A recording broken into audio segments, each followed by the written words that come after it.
মুসলমানদের এই স্বাভাবিক চারিত্রিক বিকৃতি সংঘটিত হয়েছে কিভাবে? আরো দেখেন, এই নৌকায় যদি 400 জন মুসলমান থাকে, তাহলে 400 জন মুসলমান ইউরোপে ঢোকার পর, আমি আবারও বলছি, বাংলাদেশ নয়, সারা পৃথিবীর মুসলমান ইউরোপে ঢোকার পর এদের জব কি, এদের পেশা কি? সারা পৃথিবী থেকে যারা বৈধ উপায়ে ভিসা নিয়েও ইউরোপে গেছে, বাংলাদেশের যুবকেরাও যারা বৈধ উপায়ে স্টুডেন্ট ভিসা নিয়ে ইউরোপে গেছে, আরও সারা বিশ্ব থেকে মুসলমানেরা গেছে, এদের চাকরি কি?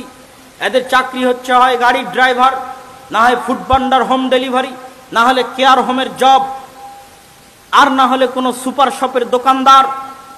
এই হচ্ছে এদের চাকরি। আপনি পার্সেন্টেজ করবেন ইউরোপে বসবাসরত মুসলমানদের, যে ইউরোপ এবং আমেরিকায় বসবাসরত মুসলমানেরা কতজন বিশ্ববিদ্যালয়ের শিক্ষক, কতজন ওই দেশের মেডিকেলের ডক্টর, কতজন বিজ্ঞান ইনস্টিটিউটের একজন বিজ্ঞানী গবেষক, আর একটা ইহুদি পল্লীতে গিয়ে পরিসংখ্যান করবেন, জরিপ করবেন যে কতজন ইহুদি ড্রাইভার, আর কতজন ইহুদি ফুড পান্ডার, হোম ডেলিভারি, আর কতজন ইহুদি কেয়ার হোমের জব করে, আর কতজন সমাজের সর্বোচ্চ লেভেলে জব করে। এটা হচ্ছে মুসলমানদের লেভেল। 100 জনে 90 জন সমাজের তৃতীয় শ্রেণীর নাগরিক, সমাজের তৃতীয় শ্রেণীর জব করে। কেন? এরা সবাই নিজ নিজ দেশ থেকে চরম মূর্খ, চরম অসভ্য, চরম অশিক্ষিত হয়ে সেখানে গেছে। আর আমাদের সরকারের প্রয়োজনও নাই আমাদেরকে এবং আপনাকে শিক্ষিত করা। কেন প্রয়োজন নাই? শিক্ষিত মানুষের আত্মমর্যাদা থাকে, আত্মসম্মান থাকে। শিক্ষিত মানুষকে কি আর টাকা দিয়ে আপনি গাড়িতে আগুন দেওয়াতে পারবেন? একজন আত্মসম্মানবোধ, আত্মমর্যাদাবোধ মানুষকে আপনি টাকা দিয়ে কিনতে পারবেন? কোটি টাকা দিয়েও কিনতে পারবেন না, কিন্তু গোলামকে কিনতে পারবেন, দাসকে কিনতে পারবেন। আমরা যে এখনো গোলামিতে আছি, দাসত্বের মধ্যে আছি, তার প্রমাণ হচ্ছে আমাদের যুবকদেরকে 500 টাকা দিলে এরা আর একজন মানুষকে মেরে দিবে, আর একজনের গাড়িতে আগুন দিয়ে দিবে। তাহলে এদেরকে যদি শিক্ষিত করে গড়ে তুলি, এরা তো তাহলে আর গোলামি করবে না। তাহলে এদেরকে অশিক্ষিত রাখো, মূর্খ রাখো, তাহলে 500 টাকা দিয়ে এই গুন্ডাদের, এই জুয়াখোরদের, এই মদখোরদের দিয়ে ক্ষমতা টিকিয়ে রাখা যাবে। এটা হলে সিম্পল সামারি। এই জন্য সরকারেরাও চাইবে না যে আপনি শিক্ষিত হন, আত্মমর্যাদা বোধ হন, আত্মসম্মান বোধ হন। যে ন্যায়পরায়ণতা বিক্রি করতে পারবে, সত্যবাদিতা বিক্রি করতে পারবে, আমানতদারিতা বিক্রি করতে পারবে, একমাত্র তারই দরকার। এটা হচ্ছে গোলামির চিহ্ন, দাসত্বের চিহ্ন, আলামত যে আমরা দাস এবং গোলাম, এবং সারা পৃথিবীর মুসলমানদের মধ্যে চিহ্ন বিদ্যমান। সম্মানিত উপস্থিতি, এই জন্য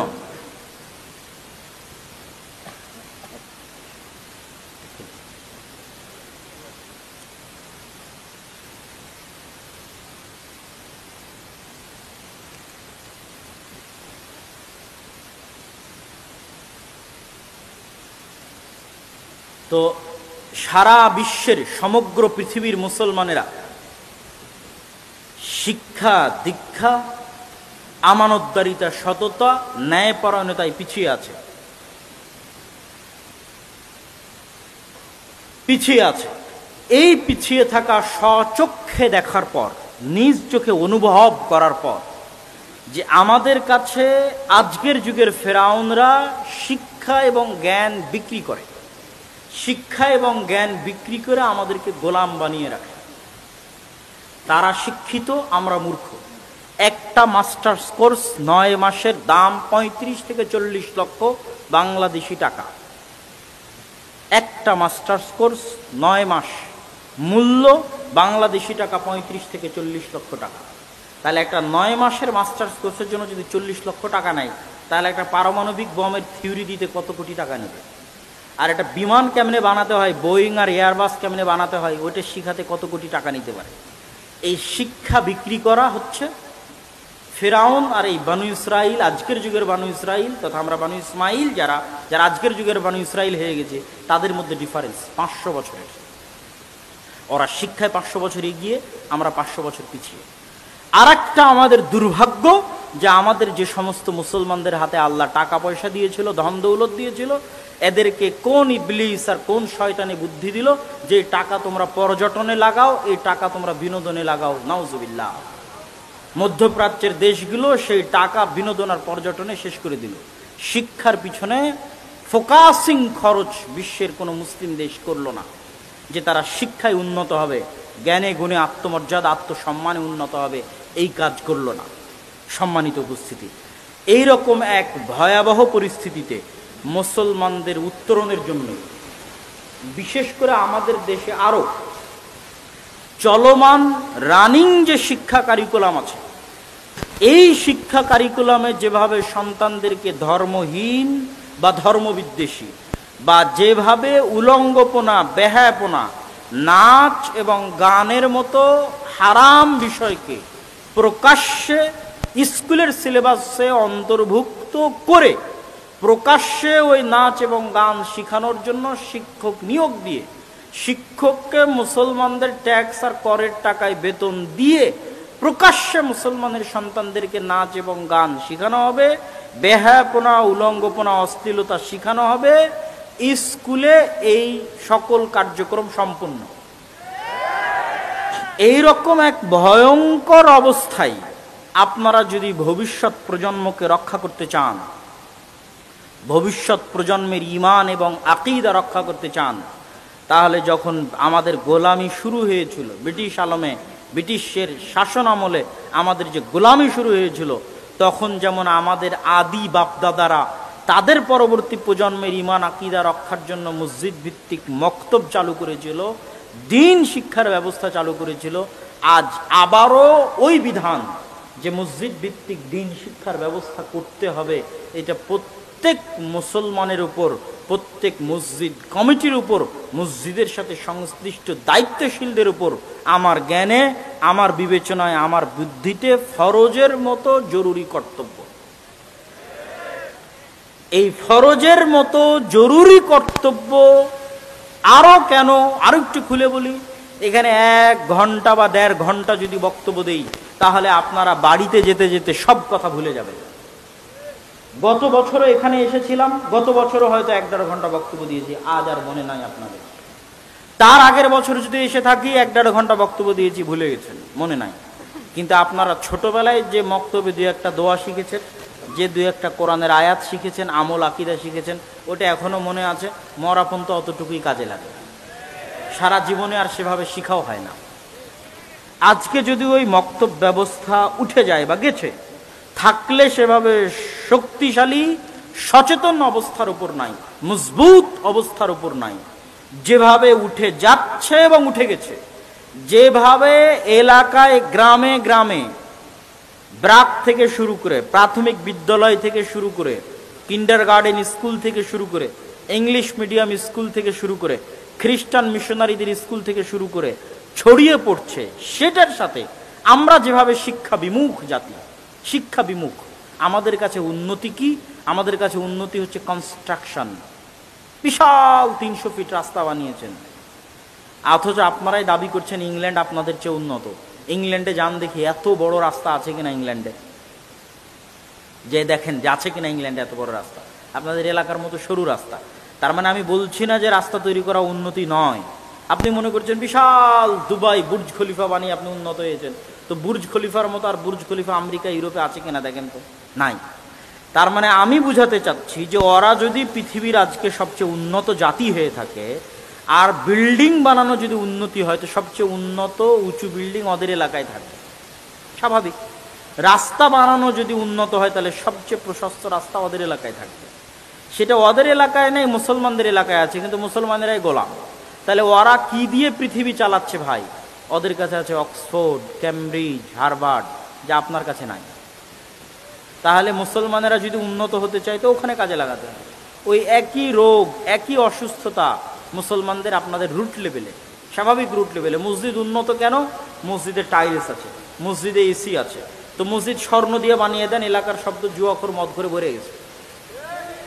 তো স্বর্ণ দিয়ে মসজিদ বানিয়ে কি করবে, যেখানে আশেপাশের সব মদখোর, জুয়াখোর, ফ্রি ফায়ার, পাবজি, এগুলোতে যুবক সমাজ ডুবে গেছে। ওই এলাকার মসজিদ স্বর্ণ দিয়ে বানিয়ে কি করবে?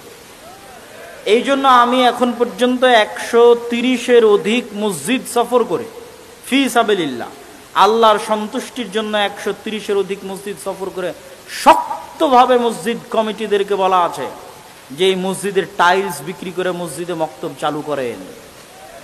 মসজিদের এসি বিক্রি করে মসজিদে মক্তব চালু করেন। এরকম অসংখ্য মসজিদে গেছি যেখানে মসজিদে এসি আছে, টাইলস আছে, কিন্তু মসজিদে মক্তব নাই। কোথাও মক্তব আছে বেহাল দশা, খোঁজ নেওয়ার কেউ নাই, দেখার কেউ নাই। কোথাও মক্তব আছে কেউ একটু খোঁজ নিলে সবাই তাদের সন্তানদেরকে পাঠায় না, 5 জন 10 জন 40 জন 50 জন, ভয়ঙ্কর করুণ অবস্থা। তাহলে আমাদের দৃষ্টিতে উন্নতি কি? আমাদের দৃষ্টিতে টাইলস মানে উন্নতি, এসি মানে উন্নতি। এই জন্য আমরা গোলাম। আমরা যদি আজকে এই মসজিদের দায়িত্ব কোনো 5 জন ইউরোপিয়ানকে দিয়ে দিই, তাহলে ওরা যদি এসে দেখে মসজিদ ফান্ডে 10 টাকা আছে, তাহলে 10 টাকার 5 টাকা আগে শিক্ষার জন্য ব্যয় করবে। এই জন্য ওরা পৃথিবীর শাসক। 10 টাকার 5 টাকা আগে জ্ঞানের উন্নতির জন্য ব্যয় করবে। এই জন্য ওরা পৃথিবীর শাসক। আর আমরা এই জন্য গোলাম, আমরা এই জন্য দাস, যে আমাদের কাছে এই শিক্ষা, এই জ্ঞানের কোনো মূল্য নাই। এই 1 ঘন্টার আলোচনা আপনারা সবাই ভুলে যাবেন, কিন্তু ওই মসজিদে যদি একটা শক্তিশালী মক্তব পরিচালিত হয়, যেই মক্তবের মাধ্যমে মৌলিকভাবে কোরআন শিখবে, মৌলিকভাবে দ্বীন শিখবে, তাহলে সেই মৌলিক দ্বীন শিক্ষা, মৌলিক কোরআন শিক্ষা স্থায়ী হবে, স্থায়ী। ওই বাচ্চা আর কোনোদিন ভুলবে না। তারপরে আর এক দল আসবে, আর এক দল আসবে, আর এক দল আসবে। সবচেয়ে বড় সাদাকায়ে জারিয়া হিসেবে আপনার জীবনে থেকে যাবে মসজিদ ভিত্তিক দ্বীন শিক্ষার এই কার্যক্রম। আর দাওয়া ইলাল্লাহের পক্ষ থেকে আমরা সারা দেশে এখন পর্যন্ত 300টি মক্তব উদ্বোধন করেছি। মক্তব পরিচালনার জন্য সিলেবাস প্রণয়ন করা হয়েছে। উসমানী কায়দা এবং আদর্শ শিক্ষা, এই দুটো হচ্ছে আমাদের সিলেবাসের বই। আজকেও খোঁজ নিলে পেতে পারেন। এই বইয়ের উপর শিক্ষকদের ট্রেনিংয়ের ব্যবস্থা করা হয়েছে।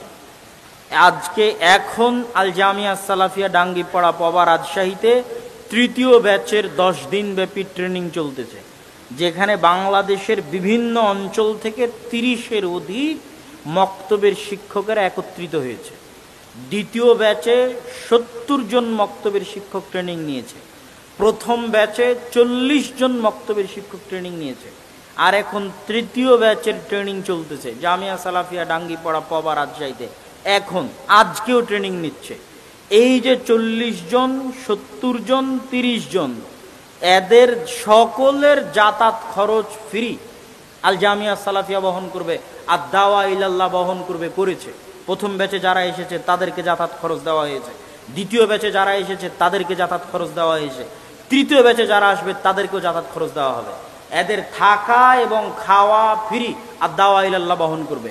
এদের প্রত্যেকের হাতে একটা করে মক্তবের জন্য 5টা থেকে 10টা করে কপি বই ওই মক্তবের ছাত্রদের জন্য ফ্রি দেওয়া হয়েছে। যতজন শিক্ষক এখানে ট্রেনিং নিতে এসেছে তার মক্তবের জন্য 5 থেকে 10 কপি করে বই আমাদের সাধ্য অনুযায়ী ফ্রি দেওয়া হয়েছে। তা এবং আমার পক্ষ থেকে ঘোষণা আছে, সমগ্র জাতির উদ্দেশ্যে ওপেন মাঠে ঘোষণা আছে যে আমি আব্দুল্লাহ বিন আব্দুর রাজ্জাক, আমাকে জালসার জন্য দাওয়াত দিয়ে আপনি ক্রয় করতে পারবেন না। যদি বলেন যে আপনাকে 50,000 দিব, 1 লাখ দিব, কিনতে পারবেন না, আমার প্রয়োজন নাই। কিন্তু আপনি বলেন যে আপনার এলাকার মসজিদে মক্তব চালু করবেন, আমার যাওয়ার দরকার আছে ওখানে, আমি ফি সাবিলিল্লাহ আপনার ওখানে যাব। এখন পর্যন্ত 140-এর কাছাকাছি মসজিদে গেছি, এখানেও এসেছি। দায়িত্বশীলেরা বলুক যেই দিন এসেছি সেই দিন তারা কোনো হাদিয়া আমাকে দিতে পেরেছে কিনা। 140টা মসজিদের দায়িত্বশীলেরা বলুক যে আব্দুল্লাহ বিন আব্দুর রাজ্জাক তাদের এলাকায় গেছিল, তারা হাদিয়া দিতে পেরেছে কিনা। জাতির সাথে ওয়াদা। এত কিছু করার পরেও যদি আপনি আপনার মসজিদে মক্তব চালু না করেন, তাহলে এর জন্য আপনি দায়ী, আমি না।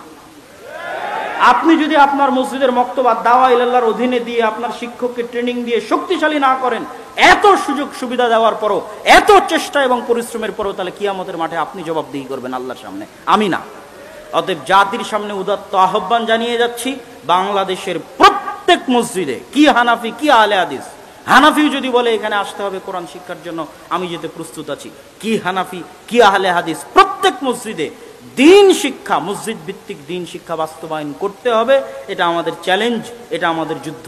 আর দাওয়া ইলাল্লাহর মাধ্যমে সারা দেশে আমরা এই যুদ্ধ, এই চ্যালেঞ্জ নিয়ে সফর করতেছি, চেষ্টা করতেছি আল্লাহর সন্তুষ্টির জন্য, জাতির স্বার্থে, মুসলিম জাতির স্বার্থে, নির্দিষ্ট কোনো গোত্র বা দলের জন্য নয়, মুসলমানদের সন্তানের স্বার্থে, মুসলমানদের ভবিষ্যৎ প্রজন্মের স্বার্থে, মুসলমানদের ভবিষ্যৎ স্বাধীনতা রক্ষার স্বার্থে, তাদের মান সম্মান ইজ্জত ইমান এবং আকীদা রক্ষার স্বার্থে। অতএব এই মৌলিক বেসিক কাজে সারা দেশের সকল মুসলমানদের এগিয়ে আসা আমার মাধ্যমে করতে হবে, দাওয়া ইলাল্লাহর মাধ্যমে করতে হবে।